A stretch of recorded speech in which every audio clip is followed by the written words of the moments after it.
باللہ من الشیطان الرجیم بسم اللہ الرحمن الرحیم۔ اس وقت ہم عزا خانہ زہرا مہراب پور سندھ میں موجود ہیں، اور یہ اللہ کا کرم ہے کہ اہل بیت ٹی وی جو لنڈن میں موجود ہے، ان کے یہاں بھی اسٹوڈیو ہیں، لیکن یہاں تک ان کی ایک وسیع نیٹ ورک ہے جو ابھی اس وقت بھی ہم کربلا سے لائیو ٹرانسمیشنز 10 دن ہماری وہاں سے ٹرانسمیشنز تھی، 10-11 دن جو ہم کر کے آئے ہیں الحمدللہ۔ کوئی ہمارے 3-4 شو ہوتے تھے جس کے اندر ہماری لائیو پروگرام تھے، 3-4 جو روزانہ ہوتے تھے، اور اس کے علاوہ کافی ہم نے مختلف جگہوں سے وہ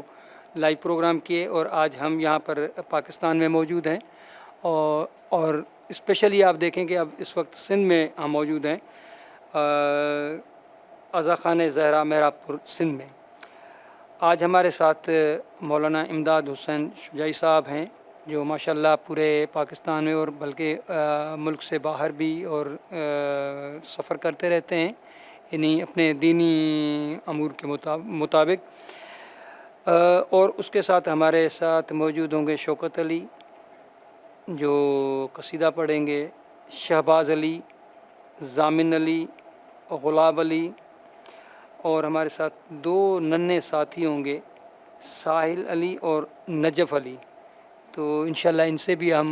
نعت سنیں گے۔ تو کیوں نہ ہم شروعات مولانا صاحب سے کریں، اور پیغمبر اکرم کا بعثت کا مطلب کیا ہے، انسانوں کے لیے کیا پیغام لائے،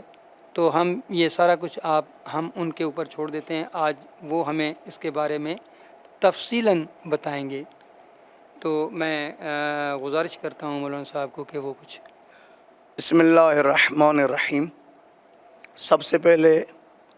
عالم اسلام اور اس سے بالا تر پوری انسانیت کو نجات دینے والے ہادی حضرت محمد صلی اللہ علیہ وآلہ وسلم کی ولادت باسعادت کے سلسلے میں مبارکباد پیش کرتا ہوں، اور اسی کے ساتھ اس کے حقیقی جانشین جس نے مصطفیٰ کے آئین کو تدوین کیا، امام صادق علیہ السلام کی ولادت باسعادت کے سلسلے میں مبارکباد پیش کرتا ہوں۔ اصل میں ہمارے پاس ہوتا یہ رہا ہے کہ ولادتوں کے جو پروگرام ہوتے ہیں، ہم ان کو صرف ایک پہلو کو دیکھتے ہیں، صرف فضائلی نکات اور کمالات کو پیش کرتے ہیں۔ کبھی اس زاویے سے ہم نے نہیں سوچا جو اس عظمت کے ساتھ، اس شان و شوکت کے ساتھ آ رہا ہے، جس کی عظمت کا اندازہ یہاں لگائیں کہ وہ خدا جس نے انسانیت کو لاتعداد نعمتوں سے نوازا، کبھی نہیں کہا کہ انسان میرا آپ کے اوپر احسان ہے، مگر پورے قرآن میں ایک مرتبہ کہا لقد من اللہ علی المؤمنین، مومنین کے اوپر میرا احسان ہے کہ ان کے پاس میں نے مصطفیٰ کو بھیجا۔ تو ہمارے پاس ولادت کا جو رخ بیان کیا جاتا ہے، صرف فضائلی انداز میں کبھی یہ رخ بیان نہیں ہوتا جو اس شان و شوکت کے ساتھ آتا ہے، وہ ہمارے لیے کیا لایا ہے اور ہم نے اسے کیا لیا ہے۔ اسی طرح پیغمبر اکرم صلی اللہ علیہ وآلہ وسلم کی ذات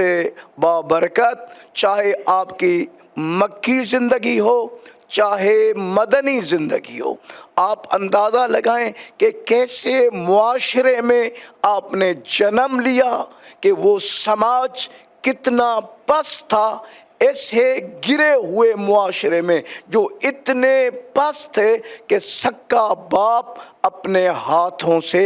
بیٹی کو قتل کرتا تھا۔ وہ سماج، وہ اتنے وحشی تھے عرب کہ اگر کسی کی کھیت سے کسی کا اونٹ اگر ایک مرتبہ منہ لگاتا تھا تو 10 سال جنگ چلتی تھی۔ اور ایسے ماحول میں آمنہ کا لال آیا، آپ کی ولادت آئی اور آپ کی خاموش رسالت میں ایسے لوگوں کے درمیان میں رہ کے آپ نے امین اور صادق کا لقب پایا کہ یہ لوگ آپ کو کہتے تھے یہ امین ہے، یہ صادق ہے، اپنی امانتیں آپ کے پاس لے کے آئیں۔ اب بس سیرت کے اوپر مختلف سیرت کے اقسام ہیں، عبادی سیرت ہے، تربیتی سیرت ہے، معاشرتی مختلف پہلو ہیں۔ آپ کی سیرت کو بیان کرنے کے لیے ان تمام نکات کو محدود کرتے ہوئے، مختصر کرتے ہوئے عرض کروں کہ اب ہم آتے ہیں کہ آپ جو اس عظمت کے ساتھ آئے، اس کمالات کے ساتھ آپ آئے، تو آپ کے آنے کا ہدف کیا تھا، آپ کی بعثت کا مقصد کیا تھا۔ جب قرآن مجید کو دیکھا جائے، آیات اور تاریخ اور احادیث کا جائزہ لیا جائے، تو مختصر یہ ہے کہ آپ کے آنے کا جو پہلا ہدف، بعثت کا پہلا مقصد یہ تھا کہ آپ آئیں اور انسانیت کو آگاہی اور شناخت کا درس دیں۔ یتلو علیہم آیاتہ، یہ نظام تعلیم ہے مصطفیٰ کا کہ پہلے لوگوں کو شناخت کا درس دیں، پہلے لوگوں کو آگاہی کا درس دیں۔ پہلا شناخت اور آگاہی کے ساتھ دوسرا ہدف وَيُزَكِّيهِمْ، یعنی وہ معاشرہ اخلاقی لحاظ سے اتنا گرا ہوا تھا، اتنے پست تھے کہ وہ آئے شناخت اور آگاہی کے ساتھ یزکیہم، لوگوں کو پاکیزہ، لوگوں کا تزکیہ نفس کریں، یعنی لوگوں کو صفات حمیدہ سے آراستہ کریں، انسان کو اپنے اس جوہر تک لے آئیں جس کی وجہ سے انسان کو شرافت کا تاج بنائے گا۔ دو نمبر تیسرا ہدف، شناخت آگاہی کے بعد میں، تزکیہ نفس کے بعد میں، اخلاق حمیدیہ سے انسان کو آراستہ کرنے کے بعد میں، قرآن کہتا ہے یعلمہم الکتاب، آپ کے ہدف کا، بعثت کا تیسرا ہدف یہ ہے کہ وہ آئے لوگوں کو کتاب یعنی قانون کی تعلیم دے۔ انسان کو جینے کے لیے جو نظام آپ لے آئے ہیں، اور یہ اتفاق ہے کہ رسول اللہ صلی اللہ علیہ وآلہ وسلم کی ولادت کے ساتھ اس ذات کی 80 سال کے بعد میں اس ذات کی ولادت ہوئی ہے جس نے تدوین نظام کیا ہے، مصطفیٰ کے سارے نظام کو تدوین کیا، یعنی امام صادق علیہ السلام، اس کے اوپر بعد میں بات کروں گا۔ تو رسول اللہ صلی اللہ علیہ وآلہ وسلم کی بعثت کا تیسرا ہدف لوگوں کو قانون کی تعلیم دے، جینے کا وہ نظام، رہنے سہنے کا سلیقہ، جس کو آپ کہیں کہ رسول اللہ کی پبلک ڈیلنگ یا عرض کروں اجتماعی زندگی، معاشرتی بندے کو رہنے کے لیے جو نظام دیا، یعلمہم الکتاب۔ اس کے بعد میں چوتھا ہدف، وہ آئے اور انسان میں بیداری، شناخت، انسان میں شعور اتنا بلند کرے کہ یہ انسان اس منزل پہ آئے کہ مختلف فلسفہ حیات کا مطالعہ کرے، مختلف نظام ہائے زندگی کو پڑھے اور ان میں جو احسن ہے اس کو انتخاب کرے۔ انسان کو یہ رسول اللہ صلی اللہ علیہ وآلہ وسلم کی بعثت کا ہدف، اور قرآن مجید نے بھی انبیاء اور آسمانی کتب کے نزول کا جو سبب بنایا ہے کہ انبیاء آئیں اور اس آسمانی آئین کے تحت انسانیت کی تربیت کریں، انسان کو اس منزل پہ پہنچائیں لِيَقُومَ النَّاسُ بِالْقِسْطِ، تاکہ عدالت اجتماعی قائم ہو سکے۔ ماشاءاللہ اس وقت ہمیں مولانا صاحب نے بہت اچھے انداز میں ہمیں سمجھایا، اور انشاءاللہ ہم آگے جا کے امام جعفر صادق علیہ الصلوۃ والسلام کے سلسلے میں بھی بات کریں گے، لیکن اس سے پہلے ہمارے پاس جو نعت خوان یہاں بیٹھے ہوئے ہیں، شہباز علی نعت خوان، میں کہوں گا کہ وہ اپنا نذرانہ عقیدت پیش کریں۔ ان کا ثانی کوئی خالق نے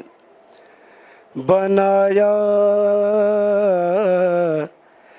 ہی نہیں، ان کا ثانی کوئی خالق نے بنایا ہی نہیں، ان کا ثانی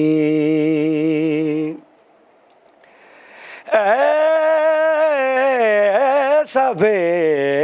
مثل بنایا ہے کہ سایہ ہی نہیں، ان کا ثانی بولے جبریل کے اب حکم ہے کیا میرے لیے، میں نے اس جا سے قدم آگے بڑھایا ہی نہیں، ان کا ثانی جب نبی عرش پہ پہنچے تو ملائک بولے یہ شرف اور کسی نے کبھی پایا ہی نہیں، ان کا ثانی ایسا بے مثل بنایا ہے کہ سایہ ہی نہیں، ان کا ثانی ایسی تصویر جو قدرت نے بنا کر بھیجی، ایسی تصویر جو قدرت نے بنا کر بھیجی، جلوہ آرائی ہوئی پردہ اٹھایا ہی نہیں، ان کا ثانی ماشاءاللہ یہ تھے شہباز علی، اور بہت اچھی نعت ہمیں سنائی، اور اس کے بعد ہم گزارش کریں گے، میرے خیال ہے ہمارے پاس جو چھوٹے بچے بیٹھے ہوئے ہیں، ہم ان کو ہی گزارش کریں گے کہ وہ یہاں پر آئے، تب تک میں تھوڑے سے مختصر دو چار اشعار سنا دیتا ہوں نعت کے۔ کرم اجبالائے بام گیا ہے، کرم اجبالائے، کرم اجبالائے بام گیا ہے، زباں پر محمد کا نام آ گیا ہے، زباں پر محمد کا درودوں کی بارش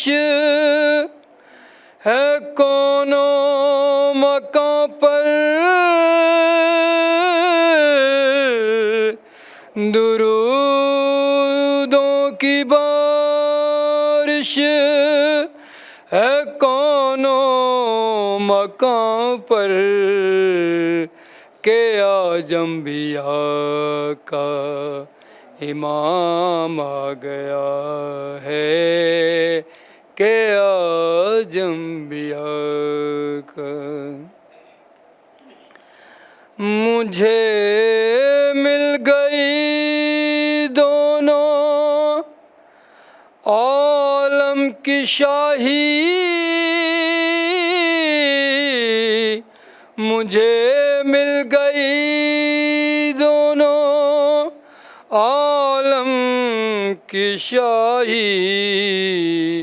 میرا ان کے منگتوں میں نام آ گیا ہے میرا ان کے منگتوں میں میرے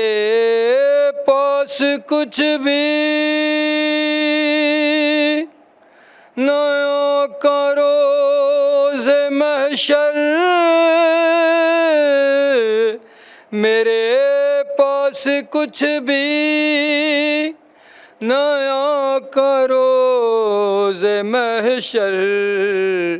نبی کا وسیلہ ہی کام آ گیا ہے نبی کا وسیلہ ہی مزہ جب کہ سرکار محشر میں کہہ دے مزہ جب کہ سرکار محشر میں کہہ دے وہ دیکھو ہمارا غلام آ گیا ہے وہ دیکھو ہمارا غلام آ گیا ہے کرم آج بالائے بم آ گیا ہے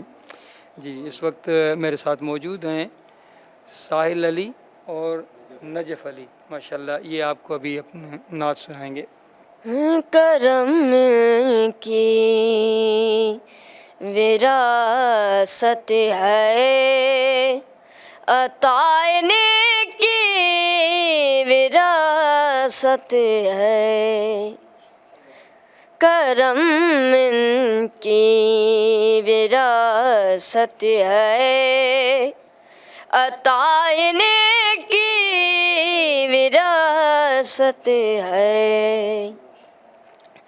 نبی کے ہیں یہ گھر والے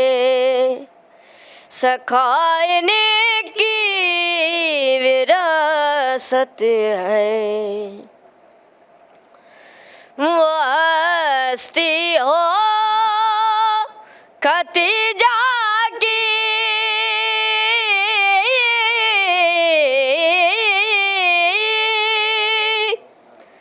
وہ ہستی ہو ختیجہ کی وہ زہرا ہو کہ زینب ہو ملائک اس پہ شاہد ہے سکھائنے کی وراثت ہے کرم ان کی وراثت ہے عطائے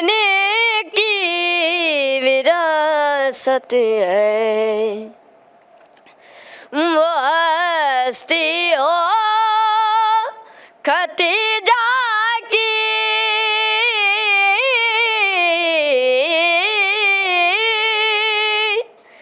وہ ہستی ہو ختیجہ کی وہ زہرا ہو کہ زینب ہو ملائک اس پہ شاہد ہے سکھانے کی وراثت ہے، کرم ان کی وراثت ہے، عطانے کی وراثت ہے۔ رات خادمہ ان کی، یہ دن ان کے نوکر ہیں، یہ جب چاہیں اثر کر دے آئینے کی وراثت ہے، کرم ان کی وراثت ہے، عطانے کی وراثت ہے۔ نبی کے ہیں یہ گھر والے، سکھانے کی وراثت ہے، کرم ان کی وراثت ہے، عطانے کی وراثت ہے۔ وہ ہستی ہو ختیجہ کی،